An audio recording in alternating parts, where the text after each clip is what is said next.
That's good, man. So you know how like right before the show, I tend to think of like a non sequitur, like I just start talking about something that you have no knowledge about whatsoever.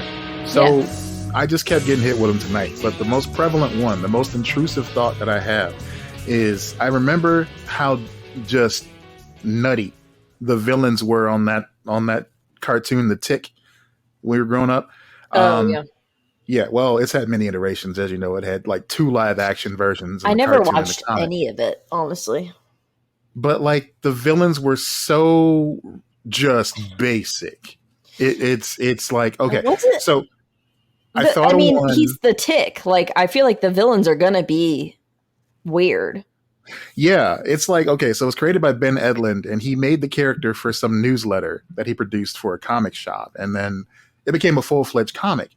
It only lasted 12 issues, and the story was unfinished, but that was enough story for him to option it and shop it around and stuff like that to Fox and get them to start the cartoon, which got canceled. Then the live-action show starring Patrick Warburton that got canceled. I remember and then years later to shop it a third time for a live-action version to Amazon that got canceled. So The Tick had villains such as the Indigestible Man. So basically, he just couldn't be digested. How he found this out, I don't know. It's ridiculous. He couldn't be, as in if something tried to eat him, he could not be digested? Exactly. So there was an episode of the cartoon where that's some Mystery Men shit. Basically, it's along the same line. So it's like Mystery Men. Just either very rudimentary superpowers or none at all. And they just hype themselves up to believe they have them. So in one episode, one of the Tick's friends turned into a giant dinosaur, and they had to basically have the dinosaur swallow this guy so they could like find something inside of him to turn him back to normal. So the Indigestible Man stepped up. And the question that everybody was asking was, how do you know you're indigestible? So he takes his 2 fingers and puts it in the Tick's mouth and says, try me. Like just the grossest thing in the world. Okay. Just serious, just try me. And just puts his fingers in his mouth. He's like, all right, I believe you. Sure. So I don't know. I thought of a villain named Vitamin Rich. Basically a guy that fell into a vat of vitamins, and he can adjust his physical form to be rich in a certain vitamin at a certain time. So like, if he needs a boost of energy, he can just generate his own supply of vitamin C on demand, that sort of thing. Vitamin Rich. His name is Richard. That would be a useful one, honestly. Or useless. It goes either direction. Yeah. There's no in between. There. Welcome to the show, everybody. We've already started with the chicanery and all that. It's already off the rails. Welcome. Can it be off the rails if rails didn't even exist in the first place? Oh my God, what a point. Points were made. Yeah. So this is episode 188, and you started with the notes initially. I was excited because I saw that you started our Google Keep, joint thing, and you started the notes, and then there were no notes. So I started filling in notes, and then maybe 5 notes down. I made it. I made it, and then I got busy at work, and I was like, so I made it, and then I was getting ready to go add notes, and then I couldn't. So I started it, but I didn't finish it. I did add a note, so that's helpful. You did. Yes, you did. A note of the day. Let's go with your note first, because I have no knowledge of this. Okay, Taylor Swift. It's Swift time, guys. Taylor Swift did a pro shot recording of her concert. Now, Swifties have predicted this. I mean, we've seen, we saw cameras at various shows. I think LA was the most predominant one, recording the performances and everything like that. And she's done this before for, other reputation, everything like that. So she announced this morning that she was doing a theatrical release of this rather than just putting it on a streaming platform or whatever. It's going to be a limited theatrical release in October. So fancy. That's announced this morning. I guess it was announced on like Good Morning America or something like that. But it's announced this morning. Kayla gets up. I'm working. Kayla's on a different schedule today. So she had to work like an hour later. So she didn't start until an hour later. So she rushes to her computer to try to get tickets to the movie. It's at AMC theaters. To the movie, and she's in a queue like it's a concert. Like already waiting. And she bought 3 tickets for a friend, and then a friend was like, hey, can you buy another ticket for so-and-so? And Kayla had to go back in, and she somehow they were selling out. One of them sold out as she was going through the purchase and everything, managed to get the other ticket. So this is for a movie. Like, it's insane. It's insane. Yeah, that's wild. So that is wild. That's coming out in October. Okay. And cut to a couple hours later, Jason Blum of Blumhouse tweets that they've moved the release of The Exorcist. I think it's called Believer. This Exorcist reboot. I guess the team behind the new Halloween films is making this new series of Exorcist films. I think it looks okay, based off of the first trailer. Daydream Believer, starring the monkeys. Yeah. Honestly, the part that kind of disappointed me seeing it was that it's like modern. I don't know why. It just doesn't seem to. I don't want to see, people with cell phones. Anyway. I respect a horror movie that's a period piece. I respect that. It's a good choice. Yeah, I don't know. It feels weird. But anyway, that's besides the point. They moved the release date because they did not want to compete with Taylor Swift. Warner Brothers flinched. Nice. This movie that they're already promoting. They've already put trailers out. They've already been actively promoting this movie coming out in October. They moved it up. They moved it up 2 weeks, I think. Something like that. Or something like that. I think it was. Yeah. So they were not, they did not lean into it for a Barbie Oppenheimer type of situation. Yeah. Because some of these studios will try that shit. I'm like, that's not going to happen twice. It was a joke, and it was organic. More than just being a joke. Yeah. It was an organic joke, and that's what made it amusing. Yeah. I mean, that's interesting. And this is a unique situation. And I feel like they were also looking for an excuse to move the release date because of the writer's strike, because of the actor strike, as we've been talking about these past several weeks now, a lot of stuff is being shuffled around, moved back, Yeah, but they didn't move it to next year or anything like that. I think they pushed it up actually. Okay. Okay. But yeah, there's a lot of let me double check that before I commit to that. Okay. I'm going on IMDb. In the meantime, yeah, there's been a lot of productions that they announced this week that have been affected by the strike. I think the biggest one right now is Dune Part 2. Warner Brothers pushed the premiere date to March of next year. And that's still just very fluid right now. A lot of stuff is just postponed indefinitely. Like, they were going to make another Tron movie with Jared Leto. And they haven't even begun production on that, but it's just indefinitely postponed, they said. And I'm all for that because I think we've got enough Tron movies in this world right now. Yeah, but it sounds like you've got the info. It was originally supposed to come out October 13th. They pushed it up to October 6th. I see. Okay. Yeah, they did. They moved it up. Yeah. So they moved it up. Also, it's just being called The Exorcist now. I guess they dropped the Believer title on it and are just promoting it as The Exorcist, at least on IMDb. That's what it says. I don't know. But yeah, they pushed it up a week. I think they were originally slating it to come out the following week because if it is moved up a week, I heard someone saying that Killers of the Flower Moon is coming out the weekend before Taylor Swift, and they were joking about that. No, Killers of the Flower Moon comes out October 20th. So October is going to be pretty fucking stacked. I And like that's this amazing. idea. I'm I excited. like this idea. I mean, they've had these sort of things happen in the past before, Fathom events, where they have Yeah. certain movies that get like a one night screening. It makes it a special type of occasion. But the thing about Yeah. those is they usually happen in the middle of the week. And it's difficult to get out, on a Wednesday night to go see like a sporting event in a movie theater or deal with all that hullabaloo in the middle of your work week.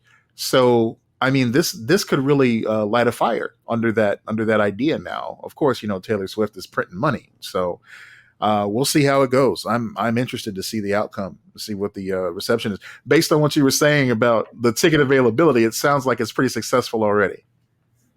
Yeah, I think it is. I mean, I don't know how sold out it is, but I'd assume it's pretty. I mean, it's gonna break records. I think, just like everything else she's doing. I don't see any reason why it wouldn't. I mean, that's what she does. Unless it's a very limited run. But I feel like they should, if it is a very limited run, they should expand that, because there are lots of people who are not going to get tickets to the actual concert, whether it's financial, whether it's availability, whether it's where they're located. There's a lot of reasons why you can't be able to go to a concert nowadays. Man. And I just think like, I feel the same way about things like Broadway shows or whatever. Like you said, like those live events that they record, we should make things more readily available to people. I agree. I mean, it's kind of cool. It almost gives you like that Bill and Ted vibe, the end of the first movie where everybody's watching them perform this concert somehow. Oh, it's because the villain ended up. Oh no, that was the second one. I'm sorry, I'm completely wrong. That was the second one. Yeah. I gave. Yeah, because the whole thing was they had to do a concert in the second one. Right. To, like, save the world. And the was that the third one? That was the second one. They kind of mirrored that in the third one, but that was Kid Cudi. Yeah. We're actually talking about Bill and Ted on our Bill and Ted. The third one was his kids. That's right. It was their kids. That's right. It was a good movie too. Like even this far away from it, I enjoyed it. I did too. I liked it.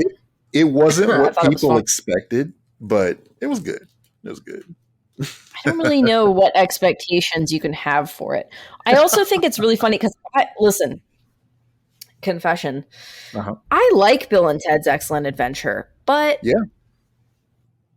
if you bring up the name of our podcast to people, they think that you're like a really fucking big fan of it. That's true. And I'm like, no, I needed a title, guys. I mean, I like it, and I love Keanu Reeves, but yeah. I mean, I was the biggest fan of Bill and Ted's Excellent Adventure when I was a kid, because it was like, it came out around the time where I was young enough where it seemed like overly mature than anything I'd ever seen before, but fun at the same time. So it was kind of like that gateway to an adult, a more mature movie. So I liked it for that. For that reason. People to think that I don't love the movie. I really do. It's just kind of funny when that situation comes up, Yeah. I mean, the title was supposed to be a takeoff of it, but then of course we got the artwork for the logo, and it was like, well, now this is it. This is our brand. This is what we have. We're committed. We can't change it now. I still am like, I should have found a way to put Sammy in it, but Sammy's too in late. There. Now he's Sammy's dead. in there in your heart. It's okay. He is. Yeah. So, Godzilla versus Kong Part 2. Yeah, Part 2. They're that was making another one? Yeah, it's what? This movie has been done since November of 2022. And it's not coming out until... what it's called? Godzilla? It's Godzilla X Kong, The New Empire. Oh my God. Did you see that last one was legitimately one of the worst movies I've ever seen. I wouldn't go that far, but it was a disappointment. I mean, it wasn't... it wasn't terrible. They went into space. What? Wait. No, it was inside. It was, never mind. It was in the world. Whatever. It was fucking stupid. I'm like, wait a minute. It's the exact opposite. They went in the middle of the earth. But It was like space, though. It was fucking stupid. Because the gravity was all wonky and whatnot. Okay. Yeah. What's the best Godzilla movie you've seen? Don't say it. That implies that I've seen it. A good Godzilla movie. All right. That was one direction. I thought the direction you were going to go was the 1998 Matthew Broderick classic, Godzilla. No, I remember being slightly interested in that as a kid because there were parts of it that were fun. But it wasn't like, I didn't love it. And the soundtrack slaps. But no, that one was. I don't think I've ever, my own opinion, I don't think I've ever seen a good Godzilla movie. Okay. All right. So I'm going to cheat a little bit. The best Godzilla media I've ever seen is Cloverfield. Yes. No. It's the short-lived Godzilla cartoon that came on Fox. That was a spinoff of the 98 movie. Yeah. Oh my God. Yeah. I remember that show. I liked that when I was a kid. That was a fun show. That was a dark show too. Like, they have that animation style that's a little grittier than you're used to and everything. It's not the Smurfs. It's not the Care Bears. It's more like a Men in Black sort of thing. I really dug that. And the choice they made to make Godzilla an ally, that's always a funny move to me because it's now Godzilla has to be gentle with all like the buildings and infrastructure of the city that it lives in. It's so weird. Did you like the design of that Godzilla? I didn't mind it as much as some people did. Yeah, because I thought it was kind of cool, but I know people hate it because it's like it's more lizardy. It's not, It's not the chunky boy that everybody's used to. Yeah, and I like the chunky boy. I thought that the 2016 or whatever Godzilla that came out years ago with Cranston. Yeah, that was a good one. That was actually that was fun. That's probably my favorite movie of the Godzilla lore. But a lot of people say that one's not legit either because it's not an official Toho release and everything like that. They came out with a movie called Shin Godzilla a few years ago. And, the entire point of Godzilla in the first place was it was supposed to be an analogy of man's hubris, playing around with nuclear energy and upsetting It's Mother Earth. It's literally like a linked to the atomic bomb and everything, and like what are our consequences of doing that, right? Exactly, just in a very literal sense. And over time it became, oh shit, we get to see these giant monsters and robots throw down with each other and everything's fine by the time the next movie comes out. And that kind of watered down the property, but it's what people wanted to see. So this movie, the turtle guy that spins and he shoots things out of his turtle. That's Gamera, I believe. Gamera's the best. So in 2016, Shin Godzilla was released, and it took it a while to come overseas. Of course, in a dubbed aspect, so you can watch the movie without reading the bottom. Because sometimes, if it's story heavy, you don't mind reading, but if it's an action movie, I kind of want to hear the dialogue going on and stuff like that. But there's not much dialogue. I digress. I'm getting way off topic here. Shin Godzilla took the character, it took the premise back to brass tacks, and it became once again the analogy for the atomic age and that sort of thing. But the imagery of Godzilla in this version is so grotesque. The entire monster, he has needle sharp teeth, and he just looks like an open wound. It's so nasty. Yeah. And it gets worse throughout. I'm looking at it now. It's ugh. Yeah. Yeah, it's really bad. Yeah. You know what I would love to see is that like them having a budget of like an American Godzilla. Just give the original company like whatever money, and then you just distribute it in America, because I'd imagine the budgetary differences are huge. Oh, for sure. Because you still have people in suits. With the Toho produced ones, they're still just running around in suits in little tiny cities, just tearing them up. It's kind of great. Like, some people are purists; they want that. They don't want the CG. So you kind of have to entertain both fan bases there. This is interesting. Toho said that the inspiration was drawn from Fukushima, that nuclear disaster, as well as the 2011 earthquake and tsunami in Tohoku. I'm sorry if I butchered that, guys. The budget was $15 million. Now let's compare that to the more recent Godzilla, because I'm just very curious. Wow, that's it? Okay, 15 million. Godzilla. Okay, the American Godzilla came out in 2014. 2 years later, the Toho Godzilla came out. Mm-hmm. The budget for the American Godzilla was $160 million. Because that was all CG, baby. And then you got Bryan Cranston to pay too. He ain't cheap. Well, yeah, Cranston's going to cost at least 10 mil. You know, Heisenberg don't show up for less than 10 mil. So you gotta come correct. I hope not. You put that money right in the hat, and he walks off. He goes, "You're damn right. I'll see you tomorrow," and you just get Godzilla ready. I don't even know how we got here, but I'm glad we did, because I love. Yeah. You know, I don't like Godzilla films per se. I'm not the biggest fan in the world, so please don't at me about this, and I'm so sorry.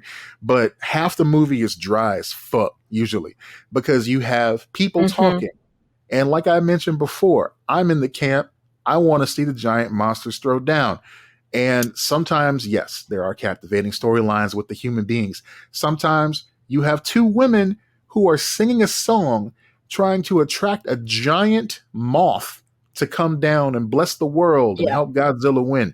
And that, to me, I could pass on that. Okay. Yeah. But when the monsters are going, I'm like, yes, invested. Let's go. Let's do this. Yeah. I mean, Kayla's not here, but I think the argument that Kayla would make is the winner would be Pacific Rim. Pacific Rim is a good movie. And I have now seen Pacific Rim because Kayla loves it dearly. I wanted Pacific Rim to eventually cross over with Godzilla, because I thought that would be would have been fucking cool. Yeah. Is it the same studio? No. I think Pacific Rim is Warner Brothers, and Godzilla is what? Sony? Maybe? Legendary Pictures? Yeah. Okay. So. Legendary. Man, we were talking about that show earlier. It's gone. I miss it. Anywho. Yeah, so I don't think those two franchises are ever going to meet unless Legendary and Warner Brothers. It's produced by Legendary. It's distributed by Warner Brothers for the new King Kong. Godzilla, I mean. The whole MonsterVerse would be under that umbrella. Yeah. I was going to say, you're still right. But yeah, Toho and... Pacific Rim. Pacific Rim is Legendary and Warner Brothers. Oh, so they just don't all the same. Yeah. Why can't they just cross over? Yeah. Well, I don't know how well the sequel did. There was because the 98 Godzilla movie was so ill received. Basically, everyone agreed that they wouldn't bring that version of Godzilla back ever. There was one movie in the franchise called Destroy All Monsters or something like that. Where Godzilla took on all of the classic monsters, just back to back to back. It's kind of like a big send-off until they rebooted and everything. So one of the monsters he fought was the computer-generated Godzilla, who they referred to as just Zilla. And it was a really cheap CGI version, almost like from a commercial or something like that. And he took it down with like one hit. And it was just like, moving on. Just kind of like a big middle finger. They did say in 2017 that Pacific Rim, they said, I won't say there's an Easter egg. I think this is the director of the sequel. Yeah. The director of Uprising, which was the sequel, said, I won't say there's an Easter egg, but there's a lot of discussion of the possibility of a crossover. So that's they said, look, I think it would be fantastic to have Pacific Rim universe join the Legendary's monster universe. It seems like a natural step. So it'd be very easy to do. Yeah. They were thinking about that, like, at least whether or not they are now, I don't know, but I won't spoil the movie for you, but look, watch the first one. The first one is fantastic. It's directed by Guillermo del Toro. Oh, I've seen it. That's what I just said. Kayla Oh, loves it. So I'm sorry. Yeah, yeah, yeah, yeah, yeah. it's like every once in a while, Kayla's like, I need to watch Pacific Rim, and I'm like, okay, Yep. Yeah. yeah, she So then loves it. So basically, it'd be easy because they have that portal that they go through, in Yeah, the first one, and they could just go through that to get yeah. to our Earth or whatever Earth it is. I agree that it feels like a natural progression, especially Mhm. if they want to build a universe here. Um, they did cancel a sequel though to the second Pacific Rim. So Because it was not good. That's yeah, why. The sequel was not directed by Guillermo del Toro. So, Del yeah. Toro said in 2021 that there's no plans to return for a third movie.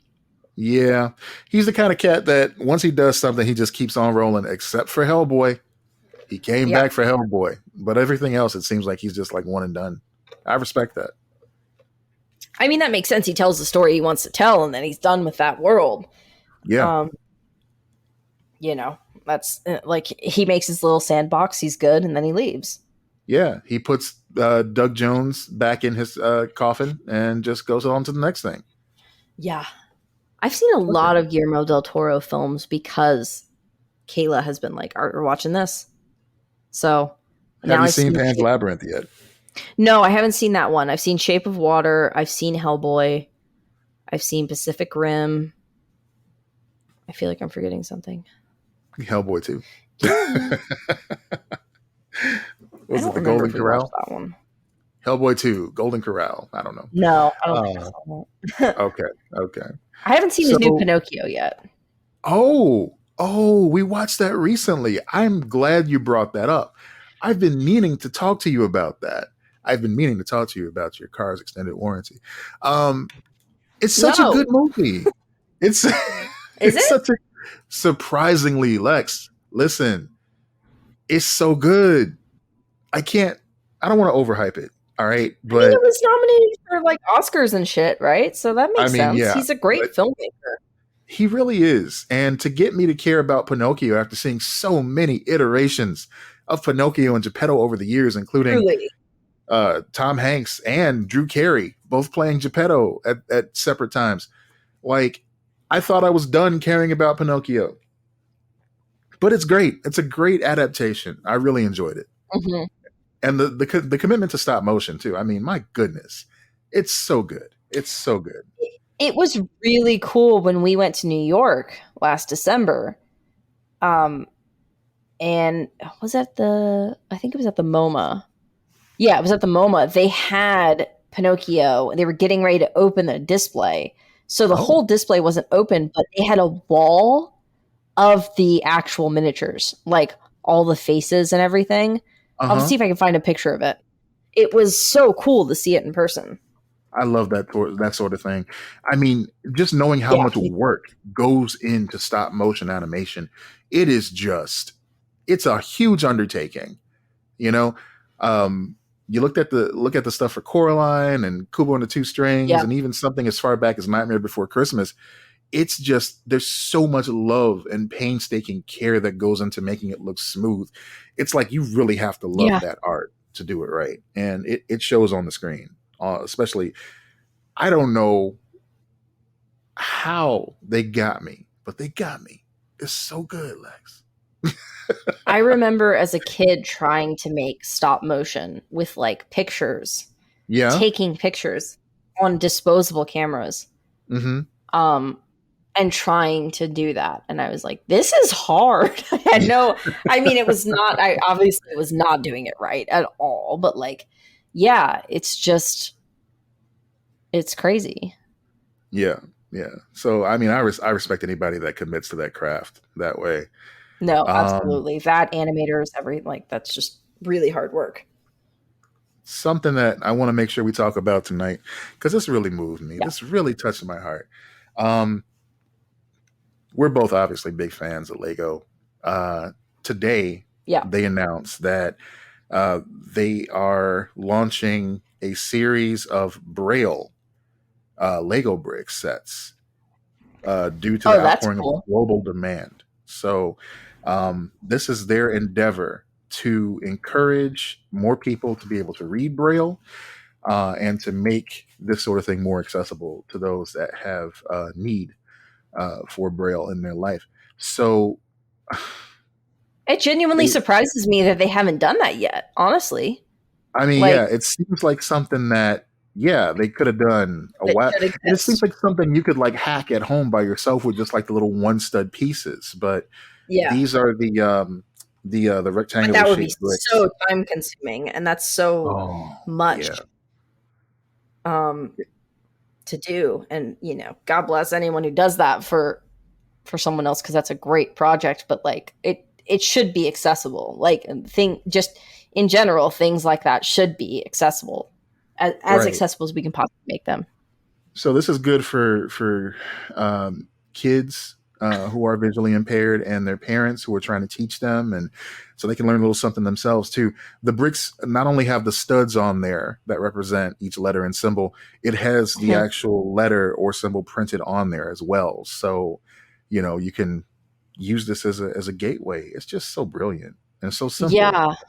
Yeah. And there are, there are always different levels too of, like, from my understanding, like visually impaired. So I feel like that could be helpful as well too for someone, like, if a kid is like has trouble with it or something like that, but like, so it's like a hybrid almost, like there's a visual and Braille.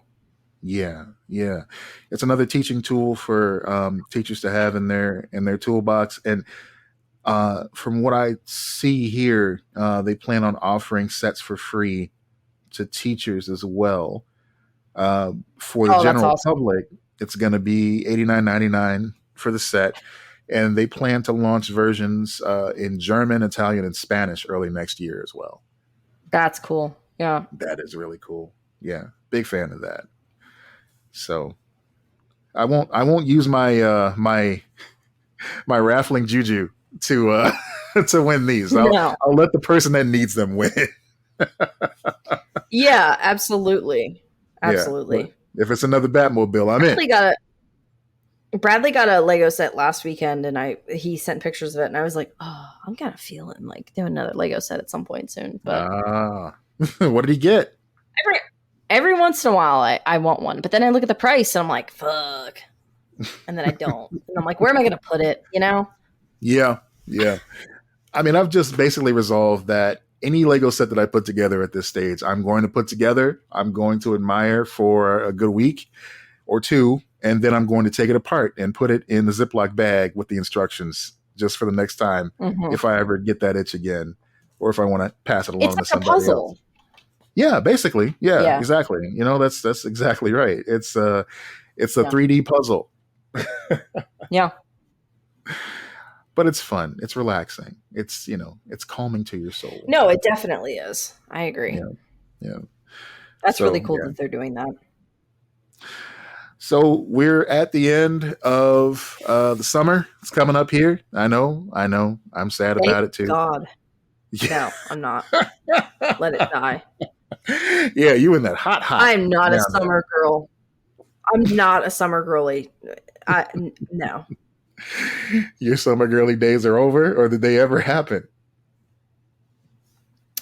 I mean, when I was a child and I had summers off, sure.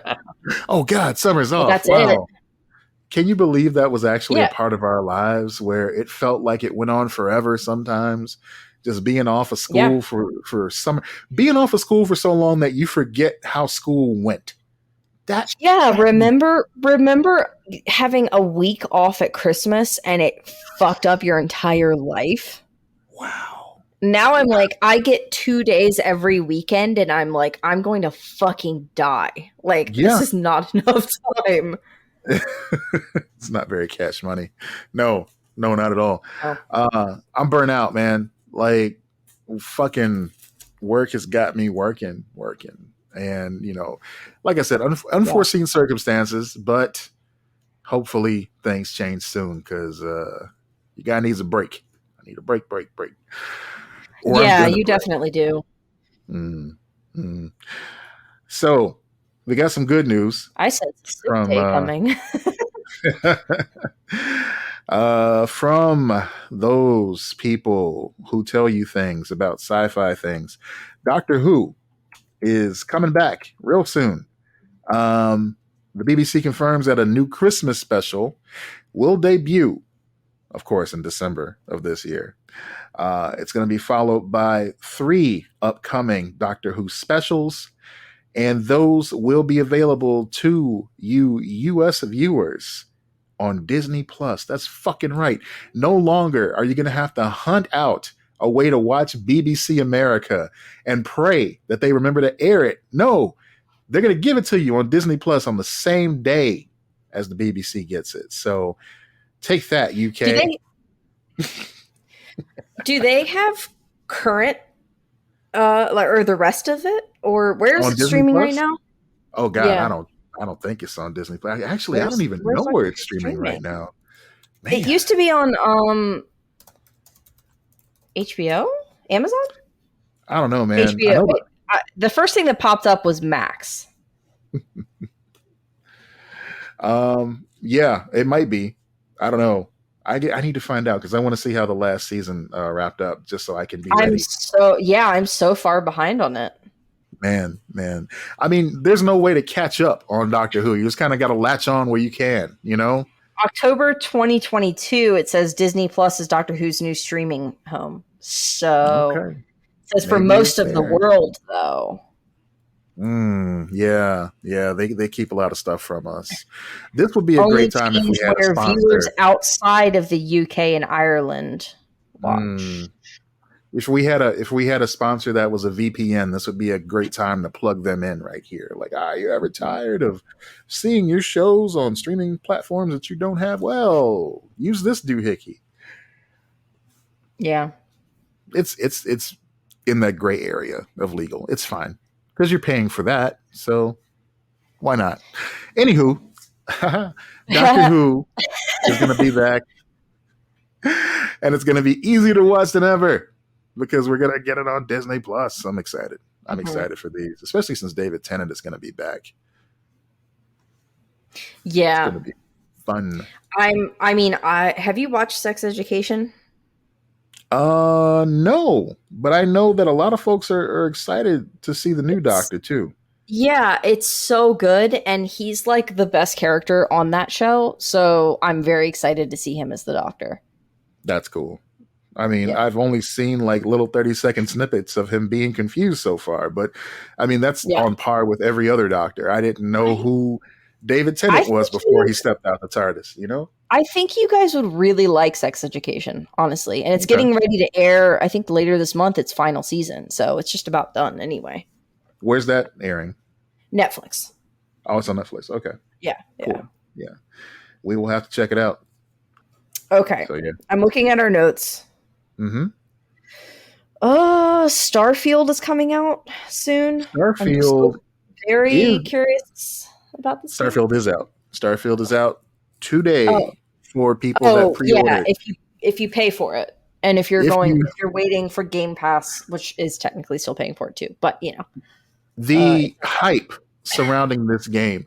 So I was reminded by my wife last week that I have not really shown that much excitement for Starfield, and I've been trying to unpack which is surprising because you're such a huge fan of Skyrim and you've talked at length about your love for Skyrim. It is surprising, especially because I feel like I am appropriately hyped for this game, but I also know that I don't want to set myself up for disappointment. I don't want to overhype myself. That's so fair. I've been burned, right? So Bethesda, I love what they do. Fallout 4, Skyrim, of course, Elder Scrolls 5, technically, you know, it's great stuff. I've played these games so much over the past 12 or something years. Like it was my job, basically, but a job that I enjoyed. So playing these games was like breathing to me. Then came Elder Scrolls Online. Now, I don't really get down with multiplayer games online. So I'm like, okay, it's still Elder Scrolls. I'll give it a shot. Absolutely hated it. Absolutely hated it. Yeah. So I'm like, all right, that's not for me. Let's see what else comes out. Fallout 76. Another game where you have to play around with other motherfuckers online. And one of the game mechanics is someone can launch a nuclear bomb at your compound just to mess with you. Yeah. I did not like it. It was not good. It was not Yeah. I'm the reason I haven't bought this game is because I'm always worried about hype for games too. So I was talking to you about it earlier. I'm like, I'm probably just gonna get Game Pass for a month, play around with it, and see. You know, 'cause I don't have Game Pass right now. I had to cut back on some stuff. You know, because Biden couldn't forgive his loans. Thanks, Biden. Boom. Anyway, so I think that's the best move. I think the best move is to get Game Pass, see if you like it, and then jump in. Because what's great about this decide model, if I want to buy it. What's great about this model for Starfield, for those that don't know, this is Bethesda's new like open world game. And when I say open world, I actually mean open universe because it's a spacefaring game. Huge. So where you had medieval action in Elder Scrolls and you had post-apocalyptic action in the Fallout series, now we have space exploration and combat. So it's kind of the same mechanics, except you can fly around and you can fight spaceships and you can land on, they claim, any planet and explore. And that is phenomenal. Everything about this is hitting just all the high points. I'm ready for it. Yeah, and it gives me, especially like the exploring part, it gives me Mass Effect vibes, which I love dearly. So that's the part that really is intriguing me, I think, is that like, I'm like, oh, is this going to be like Mass Effect? You know? They put out a music video hyping the release of the game yesterday, featuring a new song by Imagine Dragons. Imagine Dragons, that's either you love them or hate them. You said what? I said Planet of the Bass. I said that's the song that they're going to use. And then you said Imagine Dragons at the same time, and that is worse. That is far worse. Yeah, see, it's either love them or hate them with Imagine Dragons. Everybody has their own opinion about Imagine Dragons. It's just 4 whole minutes of them going like a radioactive song. Somebody in space. Somebody explained to me why that song in particular and those songs from that album are kind of like overly cheesy, and it made me respect it a little bit more. Like, I'm still not a big fan of Imagine Dragons, but it made me respect those songs. It's because the original purpose for that album was to be the music for the Spider-Man musical.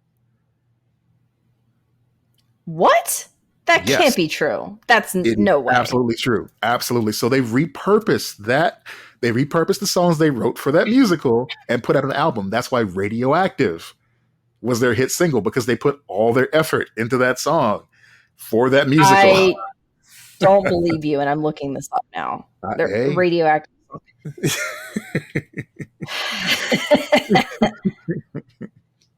Is this the right one? Yeah. Okay.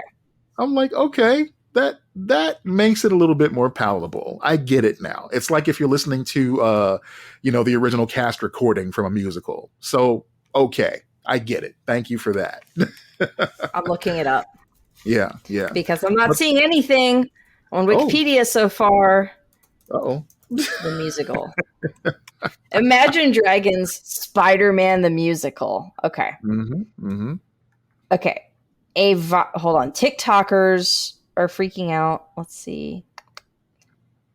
It's a viral TikTok claimed that Imagine Dragons wrote songs for Spider-Man the musical.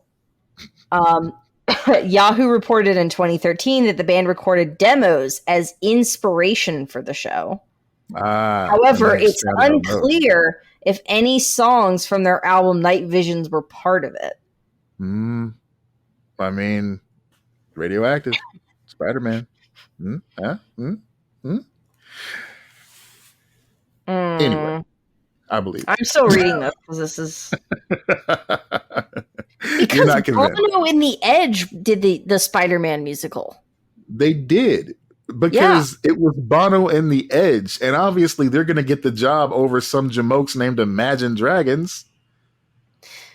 Okay. Music producer Alex Da Kid, God damn it, was looking for inspiration for Turn Off the Dark when he started working with Imagine Dragons, hoping they would help him come up with ideas for U2. However, the band's demos were reportedly too good. He signed them to his label. Hold on. They signed him to his label, and then the group released Night Visions. Wait. You're skipping over one of the best parts here. Since then speculation has circulated online that many of the biggest hits from the album, like Radioactive and Demons, included Spider-Man references, although it's unclear exactly which, if any, may have been written as demos for Spider-Man. I mean, the song is called Radioactive. How could they say it's unclear? No. And it featured Green Goblin, Demons. Come on. I hate this. Yes. So, as I said, you can't unlearn this. Oh, yeah. I'm on Reddit right now. That it's a rumor that's been debunked. What someone said. It's a false rumor. I don't trust Reddit. This is. I trust fuckers who are big fans of Imagine Dragons on Reddit because they're weird, but they're gonna have their shit straight. Listen, it's the Wild West over there at Reddit.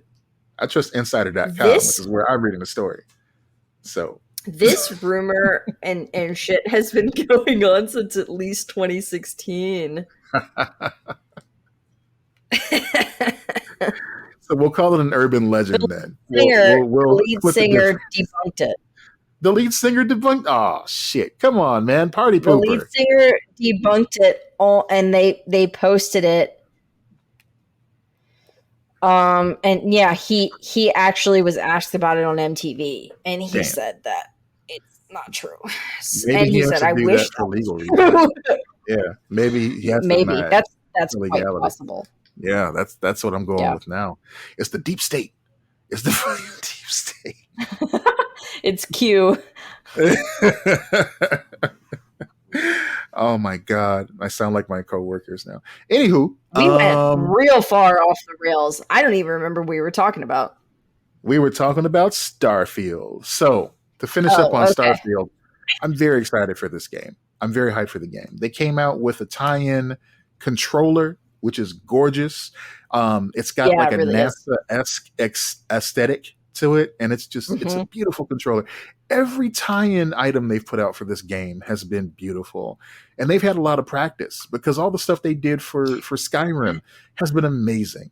All the stuff they did for Fallout has been appropriate, Sometimes that makes me like worrisome though. If they have a lot of stuff going into it, yeah, because some of the best games don't have that shit. It's just like, we made a really good game. Here you go. Like, that's it. Well, also according to Reddit, there is a thread where they're posting the review scores for the game. The majority of these reviews are 10 out of 10. A lot of people are saying it's the best RPG of this console generation. I mean, right now it's sitting at like a 87% on Metacritic. So it's a really early claim though, right? At this point. The reviewers have had it for a couple of weeks, okay, but the public has it now, obviously. It's out on Xbox, all the Xbox consoles, and it's out on PC. The official release date is September 6th, but yeah, like you said earlier, if you paid for the special edition, you can get it now. But that's one of my favorite things about this. You can wait for it on Game Pass on the technically official release date. You can buy the upgrade edition, which you get earlier access, and that sounds kind of weak, but along with that, you get like skins, and then you get like access to the DLC when they put that out. Bethesda's good at putting out DLC on time. So yeah. The only thing that sucks about this choice is that they picked a 3-day weekend. And they were like, you want to buy it early and play it over the 3-day weekend? And I'm like, God damn it, I kind of want to. That's the main reason why I'm tempted to buy it. I'm not going to. I won't cave. I will hold the line. Good. But, you should. you know. You should. Yeah. I stand by your choice because I think it's a frugal idea to get Game Pass and just play it through there. Because on Game Pass, you've got hundreds of other stuff to play too if you want to. Yeah, and I can always, if I really love it, I can always cancel Game Pass, give up the month-to-month purchase, and then just make one purchase of the game. I'm fine with I love this. doing that. Yeah. They give you options. It's fantastic. Yeah. Yeah. In not so You know good what news game I've in the been video thinking about game world. again? What's that? You know what game I've been thinking about again? This fucking Wolfenstein. I love that game so much. Wolfenstein. Oh, They well, should make more those are all on Game Wolfensteins. Pass. I know. I played them on there. There you Again. go. And your Gears. Last You time I finished had all the Game Gears, Pass, though, I did. didn't you? I did. I did indeed. Yeah. Bradley and I finished them. That's cool. They were good. Dee and I got through most of them, but we got to one that was remastered, and then we went to one that was not remastered, and it was like, oh yeah. Oh God. That's two. Going from one, the remaster, to two is fucking rough. Yeah. That remaster is beautiful, though. It is. It's good. Like we played one, and then I think we skipped to 5 for a little bit. Then we felt guilty and went back to 2 because we're like, oh, we got to play the story in order. But it's like, how much story am I missing? It's chainsaw men with chainsaw guns. And then eventually they Bradley and I call him Captain Mountain Dew because it's just that's the vibe of the game. Even one of them called like Freight Train or something like that. The black dude. Yeah. It's like, all right, Freight Train. Let's go. That's a choice. Yes. As I was going to say, in local video game news, unfortunately, we have some sad news. The developer behind the Saints Row series, Volition, is closing effective immediately. They put out a statement today stating that they're working to provide job assistance and help smooth the transition for the Volition family members. They thank the customers and fans around the world for all the love and support over the years. So you could immediately come to the conclusion that latest Saints Row reboot didn't do well at all. And it didn't. No. I would assume it didn't, Matt. It did not do well. I got my own thoughts about it, but there are some people who genuinely enjoyed it. So that's fine too. And ironically, that's going to be on PS Plus this month. Or in September rather. So that's kind of weird. But the reason they're closing is because they were bought out by something called Embracer Group, and they're doing a restructuring. And part of that restructuring is shuttering Volition because they don't make enough money to be profitable right now. They tend to concentrate on one game at a time. And since they're still in the process of supporting that last Saints Row, it's more likely that that's the reason that they don't have any big cash flow on the horizon. Well, and that's a difficult thing because that's the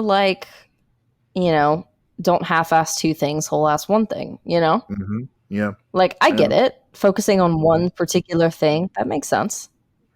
It sucks. But I respect them. It makes sense. They made a lot of choices over their career.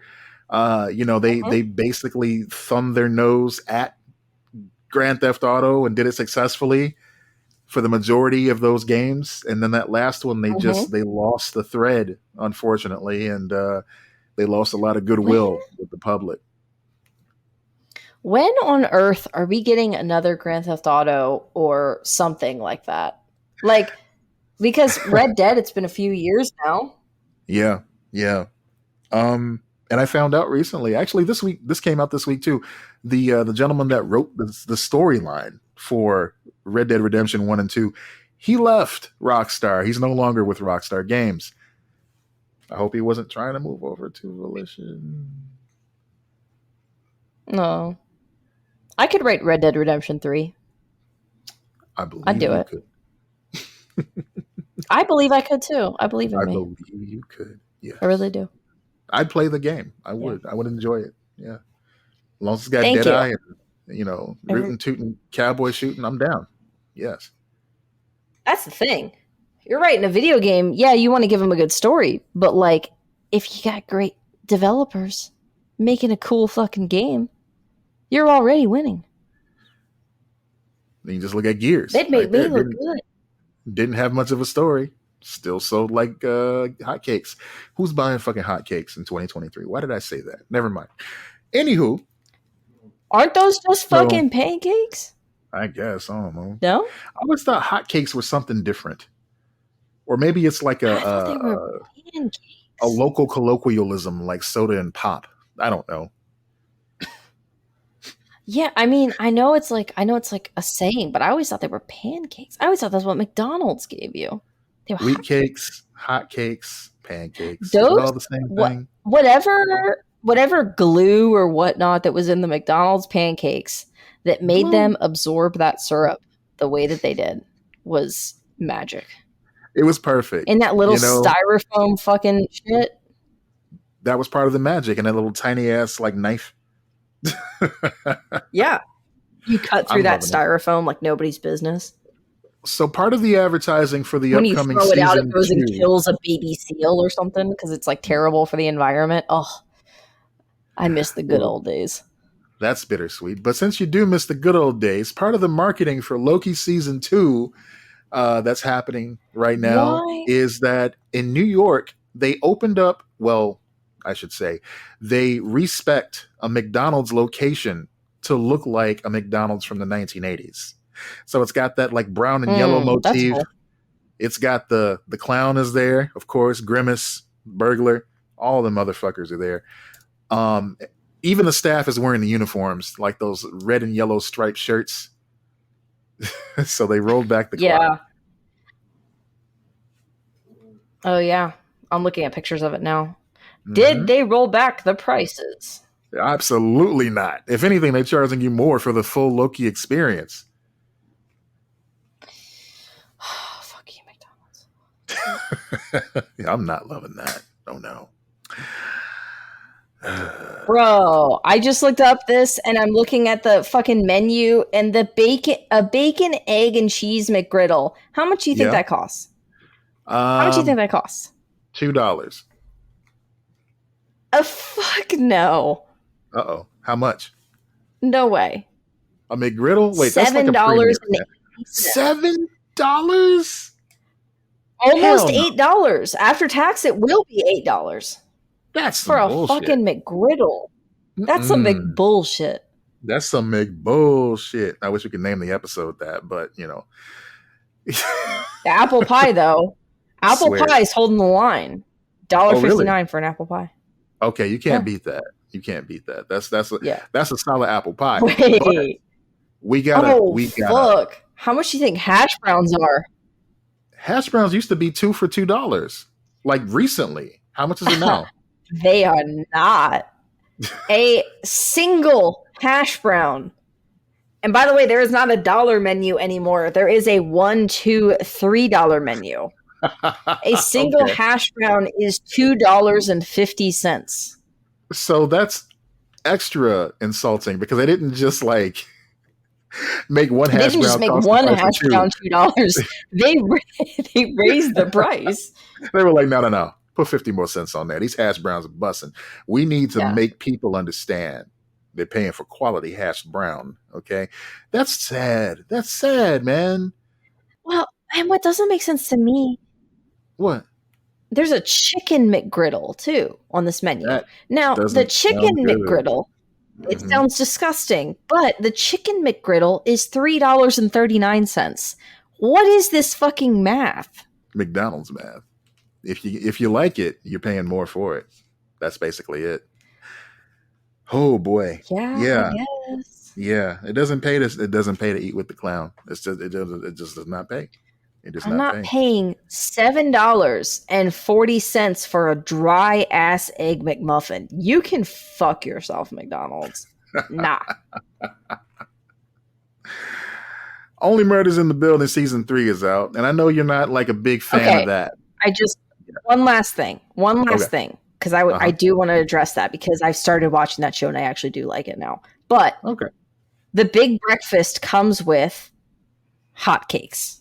They are called hotcakes on the McDonald's menu. Ah, okay. Closure. I like that. Thank you. So, yeah. All right. Now we know. Yeah, I watched. I'm not completely caught up. I think we're like 2 episodes behind, but we got back into Only Murder. I always want to say Only Murderers, and Kayla's like, "Why do you say it wrong every time?" Only Murders in the Building. Mm-hmm. I said it right. We It's a good only show. have. It's It time to grow is. on me.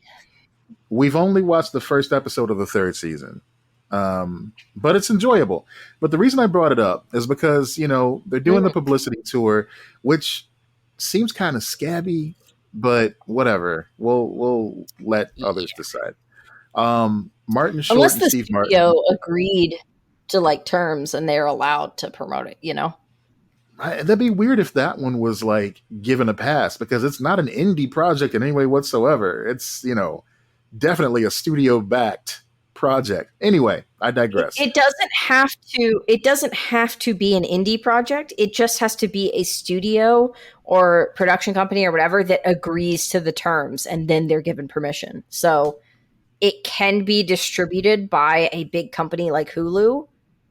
This is just my understanding. I could be wrong about this, but it could be distributed by a bigger company, but like the actual production company has abided by the rules and they've given them permission to talk about it. All right.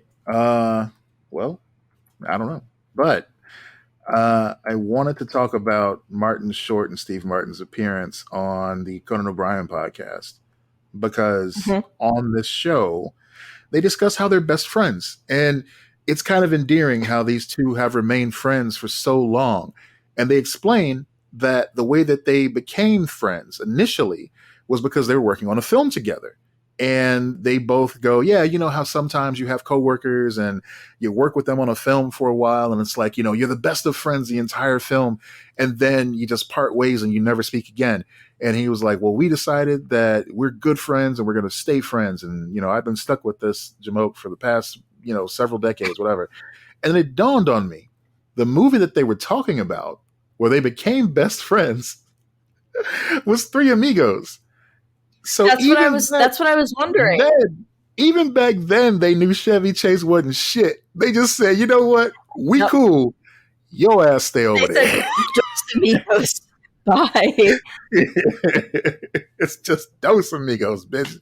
Kick rocks. And they just went along with their lives.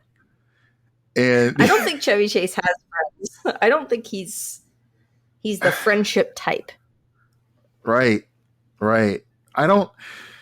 It's so sad too, because I was talking to D about this earlier. He has been given the privilege of 3 white men over his lifetime. He has had so many bites at the apple for a comeback, for his own project. Well, you think about all the stuff that he's been involved in that has gone on without him, whether it be great success or no success at all, it's still gone on without him. When you think about the Fletch franchise, SNL, his own talk show, Community, Three Amigos, like all this stuff that he could have come back to, Caddyshack, just other shit that he's been involved in his entire life. Ghostbusters, he fumbled that bag too. He was supposed to be in that. Every project that he's been around has moved on and been like, we just don't care about Chevy at this point. Because frankly, I don't think he elevated any project that much. Anything he's done, I think he's funny. Like, okay. I think he's been good in the things that he's been in. The only exception I could say to this would be the Lampoon vacation movies. And that's the one that I keep forgetting to mention too. Yeah. So obviously. That's the only one that I'm like, that I personally can't think of replacing him with someone else and it working. They tried. He did. It didn't work. Right. They tried to do one with just Randy Quaid and his family, and people said, "Yeah, that's all right. That's quite all right." That one. Yeah. And I think it was much later too. Oof, direct to DVD. What would be the equivalent of direct to DVD now? I mean, you can't say it's Netflix and all the other streaming services because they have big movies. Going video on demand. Not even having a streaming service, just being a straight to pay. And then eventually, sometimes they find streaming services, but sometimes they don't. Like, that's true. Yeah. Shoot. Yeah, Chevy Chase. What a wasted opportunity of a man. Just really. I agree. So many opportunities, man. And I probably would give him a lot more credit than I currently am if he wasn't such an asshole, but I don't want to give him any credit. He was all right on Community. Like he was good on Community. He was hilarious. He was really funny on that. And he's really funny in these other movies and shit too. I am discounting him because he's a fucking asshole, honestly. Yeah. He's, like you said, he has so much talent, so many opportunities, and he squandered it at every turn. Chevy Chase, the Kanye and he harmed West other people in the process, which is the worst. Yeah, but harming other people in the process, that's the worst fucking part about it, you know? It's not just that you fucked up the opportunities that were given to you. It's that you were a jerk about it the entire way down. Yeah. Yeah. Speaking of Kanye, I saw a video of him yelling at Chance the Rapper. I was mad at him all over again. I'm like, dude, like you got another man from Chicago who worships the ground you walk on, has stood by you through all your shit, and you're gonna snap at him and say, well, that's why your album failed. It's like, what the fuck? Yeah. Some deep things to think about, everyone. Deep things to think about. On a lighter note, making hot sauce this year. I got a lot of peppers I grew in my garden, and I'm making some hot sauce. So I'll report back on that. I want all updates on this, all progress on this. I want you to also be posting in our Discord any photographs of this because I'm excited. I have been keeping the Discord up to date on the plant development, so I will continue to do so. And exciting times in the Peters household. We're going hot sauce this year. That's right. Patreon.com/LexandMatt. If you want to become a member of the Discord, any tier, join up, support the podcast. You're a member. You're in. You're gold. That's right. We appreciate that because it helps us continue to produce this podcast for you fine people. We hope you enjoy it. We certainly enjoy doing this, and we would like to continue to do this. So, as Lex said, patreon.com/LexandMatt. Join us. That's what did it right there. That's what's got them going on the site right now. Yes. That's it. That's how I welcome you into the cult. That's right. I just go. That's right. Join us. And if we get 10 new members, maybe Lex will do the NPC thing on TikTok. Yeah. What? No. I need a lot more money to do that. We should make that a tier. That's a porn thing, right? It could be, but it doesn't have to be. The girl that's most famous for it right now, Pinky Doll, yeah, it's a porn thing. But people who are secondary to that, no, they just do the NPC thing, and people like, contributing money. How much would you sell feet pics for, Matt? Oh my God. There is not an amount. There is no amount of money in this world. There's definitely an amount for me.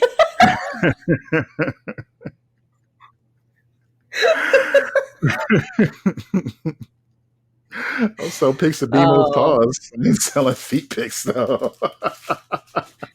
Tiny little BMO. Yeah, that's funny. Mm-hmm.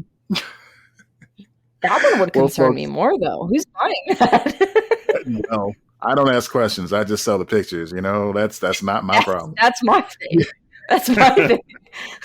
Like, I really don't care. Like, I got feet, I photographed them. Whatever you do with them, that's not my business.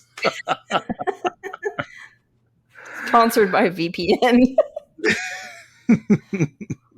NordVPN. Anywho, thank you guys for listening. I'm Matt Peters. And I'm Lex Lutz. Be excellent to each other.